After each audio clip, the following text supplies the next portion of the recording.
Ascent Audio, a division of Recorded Books, presents Finding Clarity: How Compassionate Accountability Builds Vibrant Relationships, Thriving Workplaces, and Meaningful Lives, by Marc Lesser.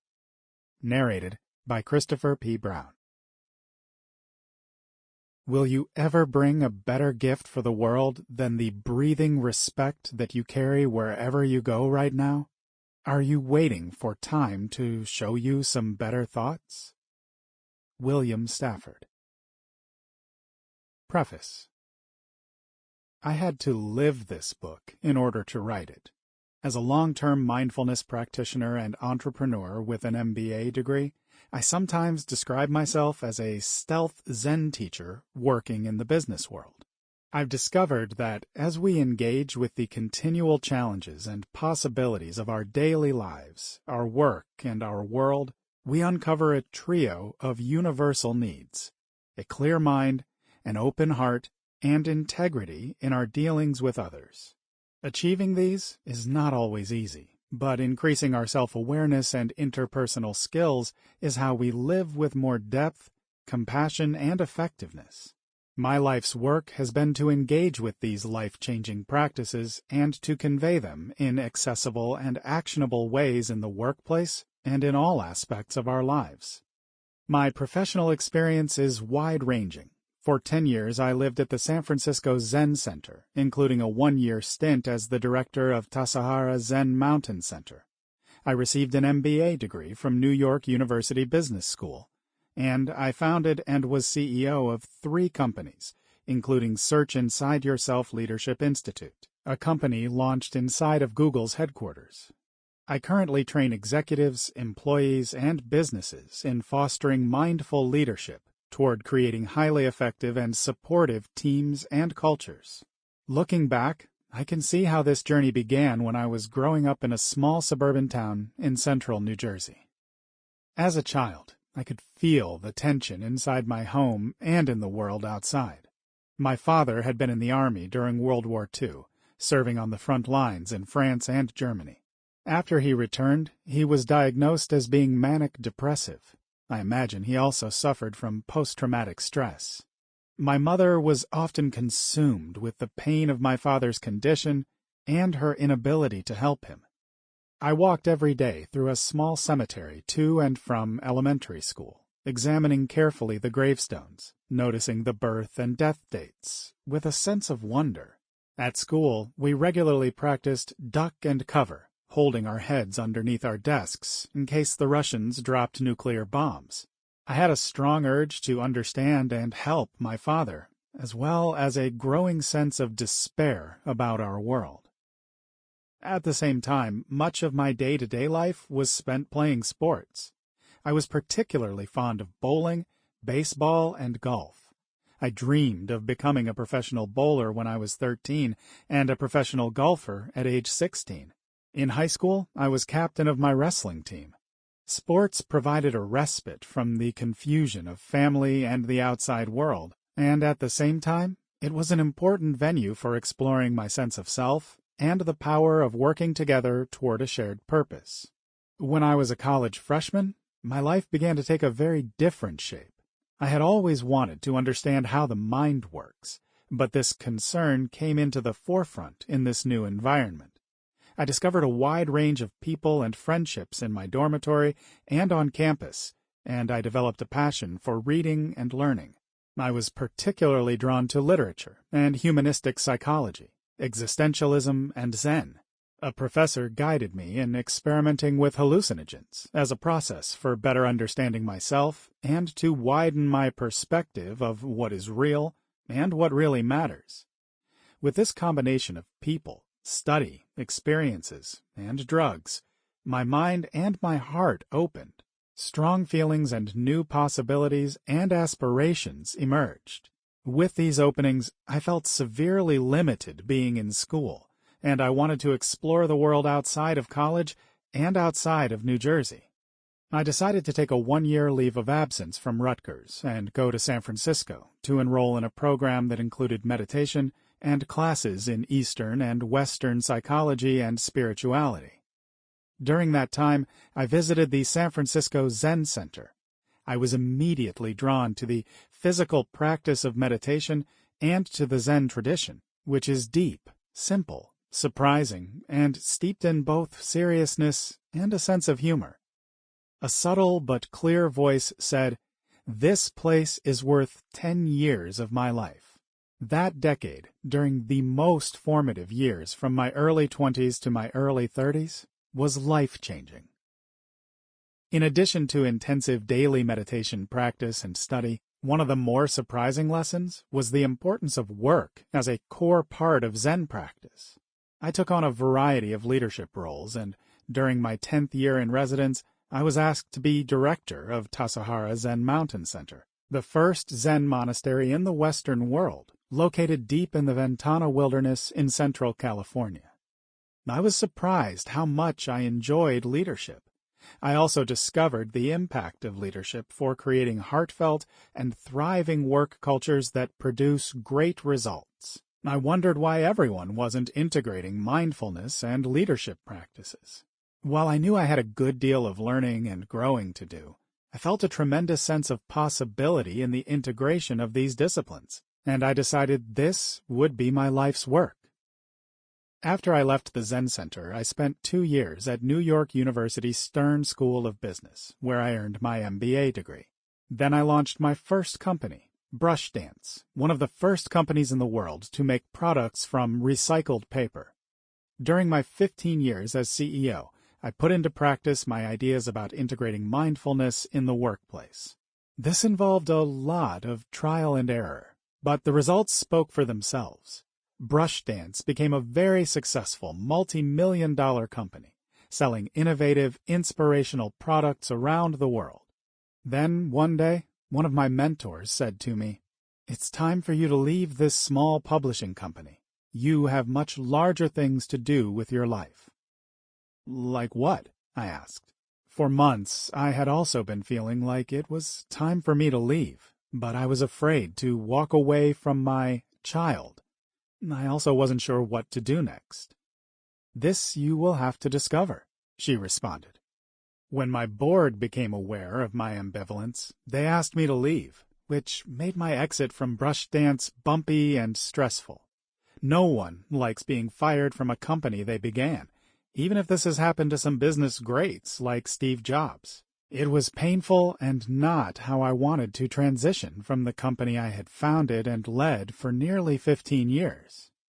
2 years later, in 2006, I discovered that next larger thing my mentor had urged me to seek, when I received a call from a Google engineer asking if I was interested in creating a mindful leadership program inside of Google. Of course, I said yes, and at Google, I immediately saw how my rich experience in the monastery and in Zen practice, and my experience having led a company for many years, could come together in useful and important ways. This merging of disciplines defined the Search Inside Yourself program we created, which helped Google employees, from executives to engineers to kitchen staff, develop healthy relationships and environments in their workplace and in any situation. During the 5 years of teaching mindful leadership through this program, I saw a genuine hunger to improve listening, to work more skillfully with conflicts, to be more authentic, and to connect with others more deeply. Emerging from this work at Google, I co-founded and was CEO of the Search Inside Yourself Leadership Institute.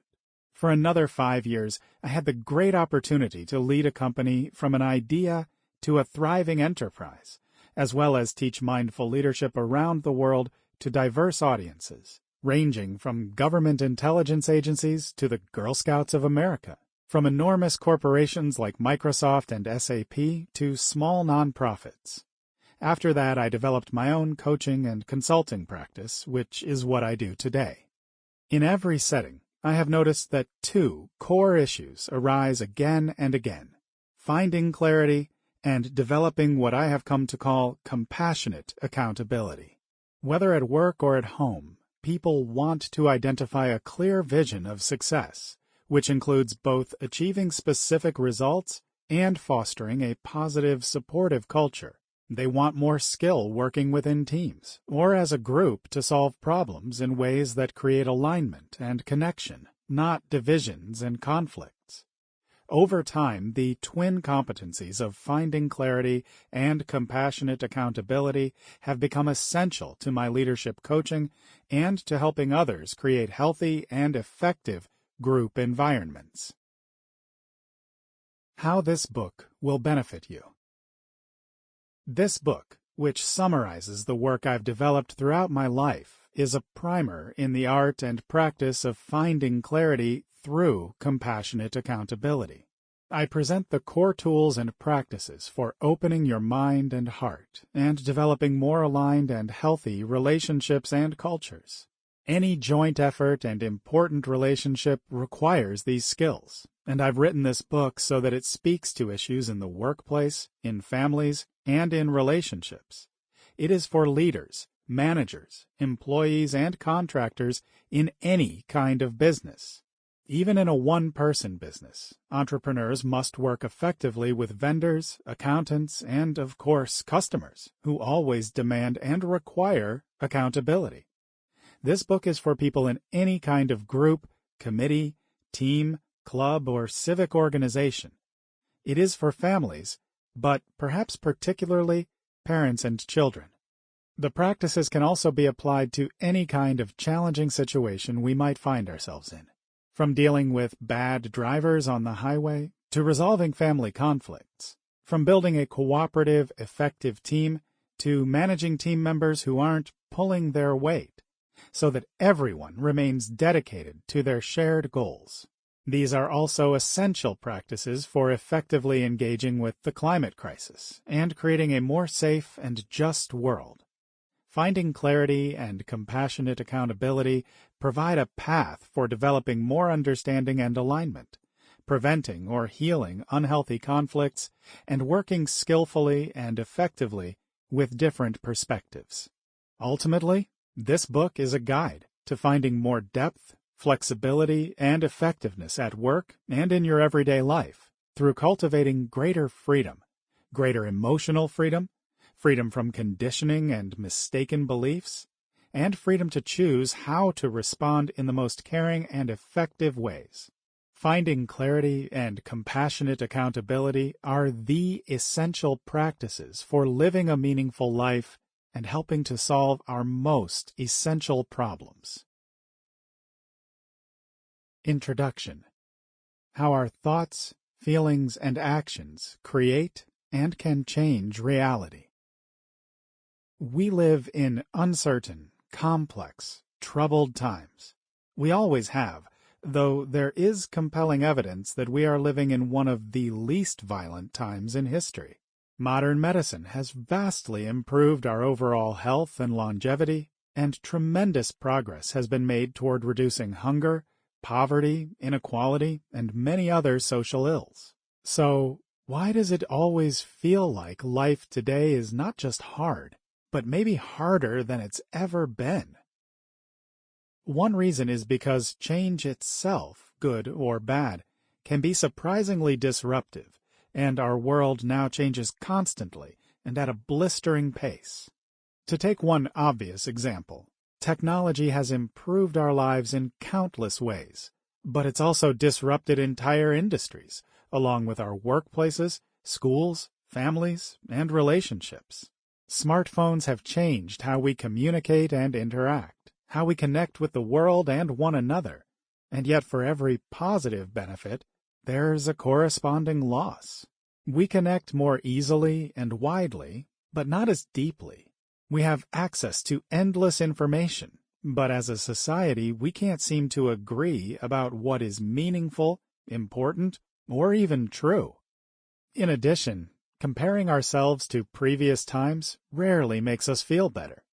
Despite the many areas of human progress, we still face dire, existential, and even unprecedented threats. Nuclear war, climate change, pandemic diseases, terrorism, racism, authoritarian leaders, and on and on. Better or not, the modern world is often dangerous and precarious, and our future uncertain. I feel we are at a crucial tipping point in our workplaces, our families, our society, and our planet. There is a tremendous need to find clarity in our thinking, feelings, goals, actions, relationships, and results. To solve problems, to be effective and successful, to lead a more satisfying life, we need to see problems clearly and foster agreement on what they are. We need to identify a shared vision that guides our efforts to fix things or achieve what we want. With this clarity, we have the potential to create warmer, more caring, more focused, and more effective workplaces and relationships, as well as to help heal social rifts and even repair our world. To me, clarity begins with acknowledging and embodying that the world is not always what it seems. A tree, on one level, is just a tree, and it can be dissected and explained in biological terms. Yet when looked at from the perspective of a larger reality, a tree is a complete mystery. We don't really know what it is or how it got here. The same is true of everything, including us, we humans here on Earth. Birth, life, death, blood, hearts and hands, stone and sky, consciousness, all are mysteries, sacred mysteries, to behold with wonder and awe. Clarity means seeing the world from both perspectives, the ordinary and everyday, where a tree is just a tree, and the mysterious, which means acknowledging the unknown source of reality. Living with this awareness creates something of a paradox. In ordinary reality, we face many dualities of life and death, you and me, accepting what is and seeking change, being confident yet humble. And these dualities are important for living our ordinary lives. They can provide clarity in our everyday, relative world. But clarity in the larger reality means seeing beyond or outside of these dualistic, relative ways of perception. On this level, clarity dissolves distinctions. That said, in everyday terms, I think clarity is embodied by the following attributes. It is transparent, easily heard, easily visible, unbiased or not fooled by greed, aversion, or ambiguity, not limited by dualities or includes multiple perspectives, free from entanglement. However, finding clarity and living with more clarity for ourselves is only the first step. We also need to work cooperatively to take effective action and solve the crucial problems facing us. What I've found is that the key to this is fostering more accountability as well as more compassion. The concept and practice of compassionate accountability combines two essential attributes that are often mistakenly treated as separate and unrelated, if not incompatible. In fact, the opposite is true. Accountability is about more than simply living up to our obligations and responsibilities. It means devoting ourselves to seeing clearly and aligning around facts.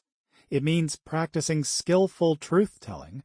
Rather than turning away from conflict or practicing avoidance, it means working with conflict and destructive emotions to resolve them. Accountability means dedicating ourselves to connecting and aligning with one another for the benefit of all, and working toward a shared vision of possibility, transformation, and success. That said, accountability can easily foster harshness, judgment, blame, and division if it is not balanced by care and compassion. In working toward accountability, it's more effective and more sustainable to approach one another with empathy, kindness, and a genuine desire for understanding. That means listening openly, being flexible and forgiving, seeking to help and support others, and believing that how we solve problems is as important as what we do to solve them. Finding clarity within ourselves and working effectively and compassionately with others may be the most important and urgent work facing us right now. That is my hope for this book. that it will teach the related arts of finding clarity and fostering compassionate accountability. This means aligning around a vision of success and transforming the inevitable conflicts and breakdowns into possibilities. This means learning to see and act with more genuine care, integrity, and effectiveness at work and in all our important relationships. This means creating healthy, vibrant relationships and environments that skillfully foster alignment and trust, which are essential to accomplishing any goal. Avoiding conflicts is trouble. A lot of troubles boil down to avoidance. When we avoid problems or cover over conflicts and act as though everything is fine when we know it's not, this can lead to even bigger problems. Equally important, and just as problematic, however, is not having a clear vision of what we want in the first place. If we don't have a clear vision of our desired results in mind, it almost inevitably creates confusion and conflict. This is particularly an issue in groups. As a business consultant, I'm always surprised at how often leaders and managers don't articulate what success looks like for their teams or how they aspire to work together. Then they are surprised when employees don't work well together, develop negative or uncooperative attitudes, and to protect themselves, tend to pass the buck, avoid conflict, and ignore problems. The consequences of a lack of a clear vision and of problem avoidance are painful, and they undermine workplace relationships and company cultures, as well as family dynamics and interpersonal relationships. In my executive coaching practice, I work with CEOs and leaders from a wide range of industries, including Google, Roche, Microsoft, California Academy of Sciences, San Francisco International Airport, and Beneficial State Bank, to name a few. Working toward alignment, not only around outcomes and process, but also around conflicting motivations, is consistently a primary issue. Nearly all my most important meetings and interventions address issues of avoidance, of unclear goals, of conflicts and competing motivations, and of negative feelings and judgment. In companies, I often hear these statements. He only hears what is working and shuts out whatever is not working. She only sees what's lacking and not all that I've achieved. My supervisor continues saying yes to taking on more work, even though we are totally overloaded and stressed. There's too much on my plate and not enough resources. She just doesn't listen. He just doesn't care or take responsibility. I don't feel valued. My manager doesn't understand me. We are working hard, and she wants us to do even more. I don't feel safe expressing my doubts.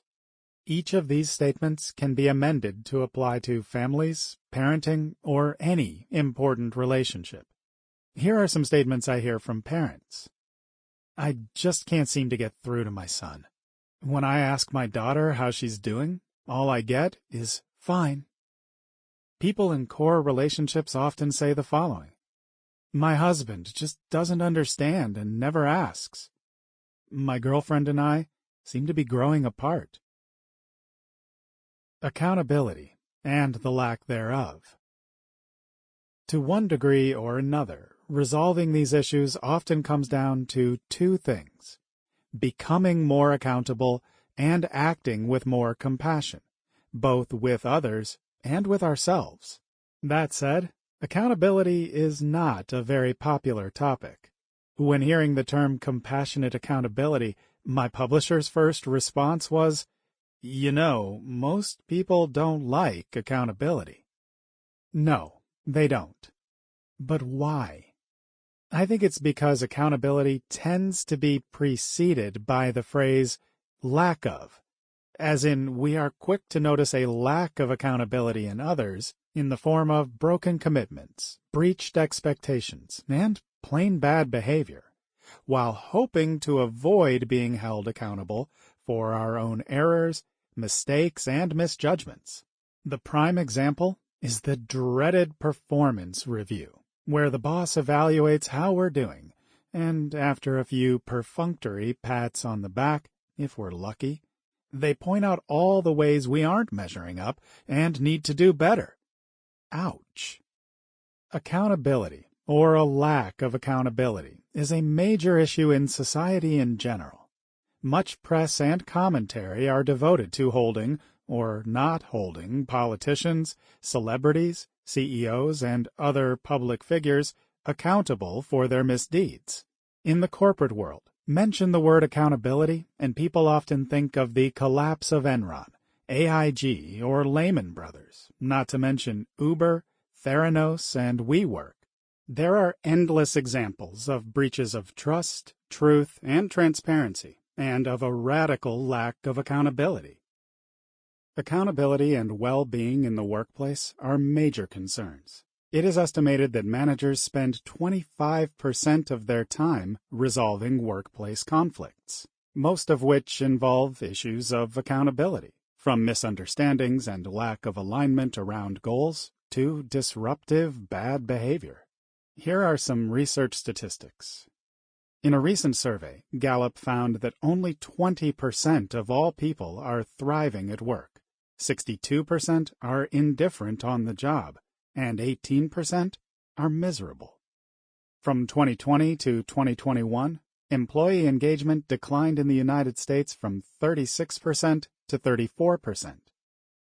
U.S. employees spend approximately 2.8 hours each week involved in conflict. In total, this means U.S. employers are paying around $359 billion to their employees to focus on conflict instead of on productive work. In the United States, 60% of employees don't receive conflict management classes or conflict resolution training. On average, companies with a healthy corporate culture report a turnover rate of 13.9%. Companies with a poor culture report a 48.4% turnover rate. A 2021 UK study reported that 485,800 UK employees resign each year due to conflict on the job, and it costs UK employers approximately £2.6 billion. At publication, about $3.16 billion in US dollars each year to replace those employees. In our families, on average, 27% of family members are not speaking with each other, and 40% of family members have been in serious conflict at some time. Typically, people have little or no training about how to resolve conflicts within families and friendships. The idea of visions of health and family life is almost completely absent. Sometimes, when we look at the state of the world and political leadership, both in the United States and worldwide, we can start to wonder if anyone will ever be held accountable for anything. Society can't even seem to agree on the same facts, whether regarding the role of government or individual rights. Whether the issue is women's rights, racism, police violence, or our climate emergency, no one wants to be held responsible, and everyone is pointing fingers. Accountability matters. Poet David Whyte was once leading a public reading when he was approached by a man who, in an abrupt and direct American way, said, "We have to hire you." David responded in his dryly, slightly suspicious Irish-English fashion.